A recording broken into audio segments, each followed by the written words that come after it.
I ask leave of the House to make a ministerial statement relating to the government response to the Joint Standing Committee on Northern Australia's reports into the destruction of cultural heritage at Juukan Gorge. Is leave granted? Give the call to Member Cowper. Leave is granted. I call the Minister for the Environment and Water. Thank you, Speaker.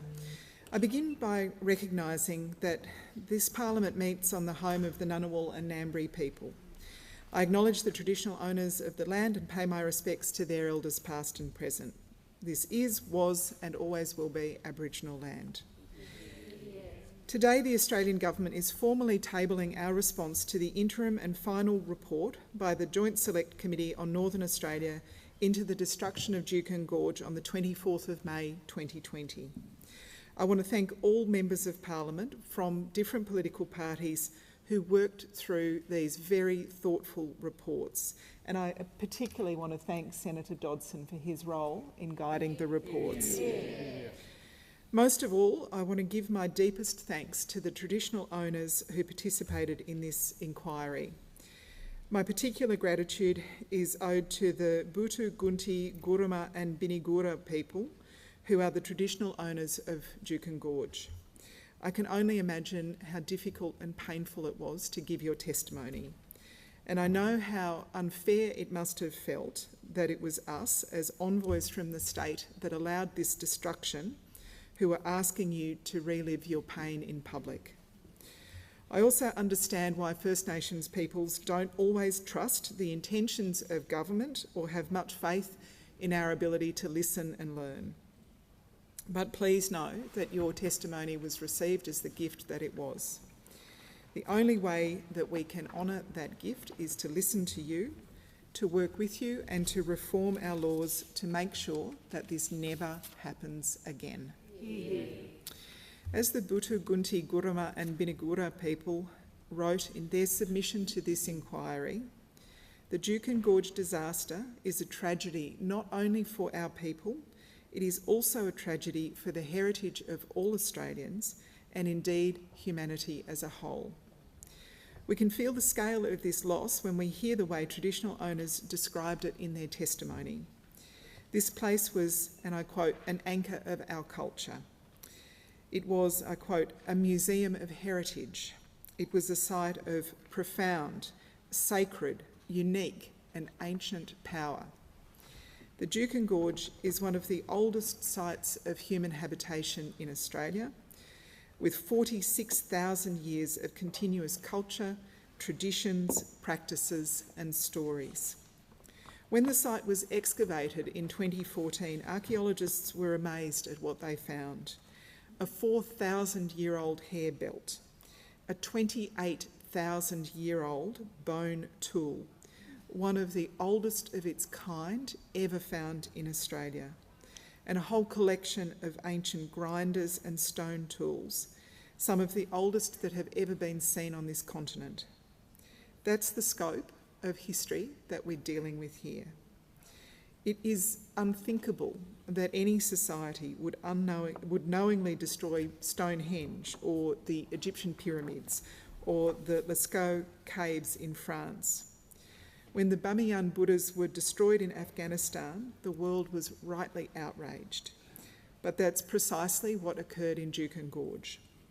And what made it even more insulting, this happened in the days before Reconciliation Week, when elders were planning to take their young people to the sacred caves to teach them about their culture and their ancestors.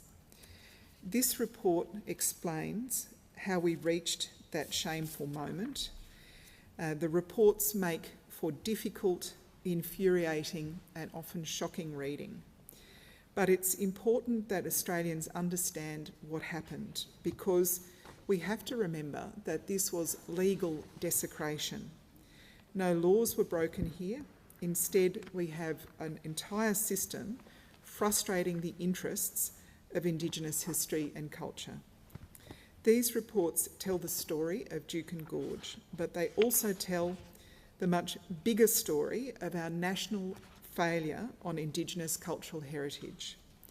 There were partnership agreements signed under gross inequalities of power that were only ever really understood by one party. There were gag clauses, meaning that traditional owners were not allowed to speak out publicly without permission from Rio Tinto. There was a corporate culture that never took the company's obligations seriously. There was poor communication. There were weak state laws. And there was federal legislation that was only ever designed as a last resort, that was confusing, difficult to access, and ultimately ineffective. This was not an isolated mistake or an example of one company going rogue. What's clear from this report is that our system is not working. That's why, at the last election, Labor promised to reform the system with a standalone piece of Indigenous cultural heritage legislation co-designed with First Nations. That was our commitment, and today is the first step on that journey. This morning, our government signed an agreement with the First Nations Heritage Protection Alliance. This partnership will guide the reform process to ensure that Indigenous voices are present at every stage, in every room, in every decision we make. Members of the Alliance are here with us in the gallery today, and I want to thank them for their ongoing work and for their dedication. I also want to thank the members of my own Indigenous Advisory Group who've come to be with us today. Mr Speaker, the committee report identified 8 recommendations for reforming Australia's cultural heritage. We have accepted 7 of them, and we are working through the final recommendation with the Alliance, which is whether ultimate responsibility for cultural heritage protection should sit with the Indigenous Affairs Minister or the Environment Minister. As I said, these reports are thorough and considerate, and the recommendations speak to the principles and priorities that will shape our legislation. Free, prior and informed consent, truth-telling and open dialogue, genuine partnership, the kind that can only be entered into by equals, and wrapped around it all, a new respect for Indigenous culture and history, enshrined in our national laws, honoured by business and civil society, and celebrated by communities right across this country. The Alliance and I are working closely with Minister Burney and with Senator Dodson to make sure we get these laws right.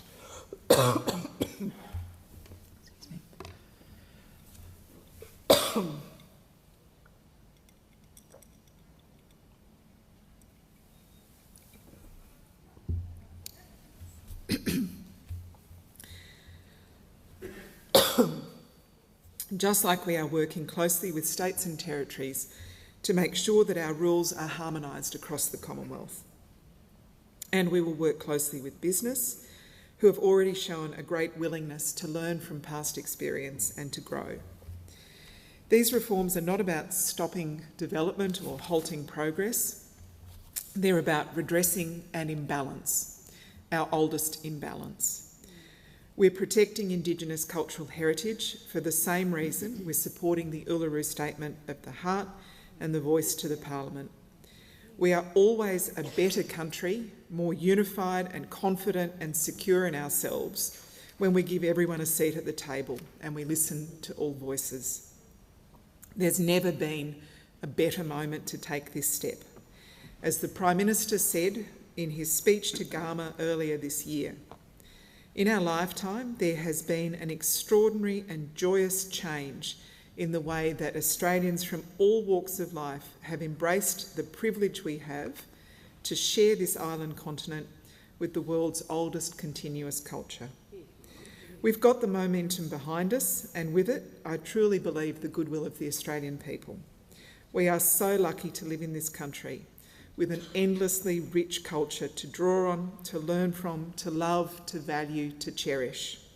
That's why I'm so proud to table our response to the inquiry into the destruction of Juukan Gorge today.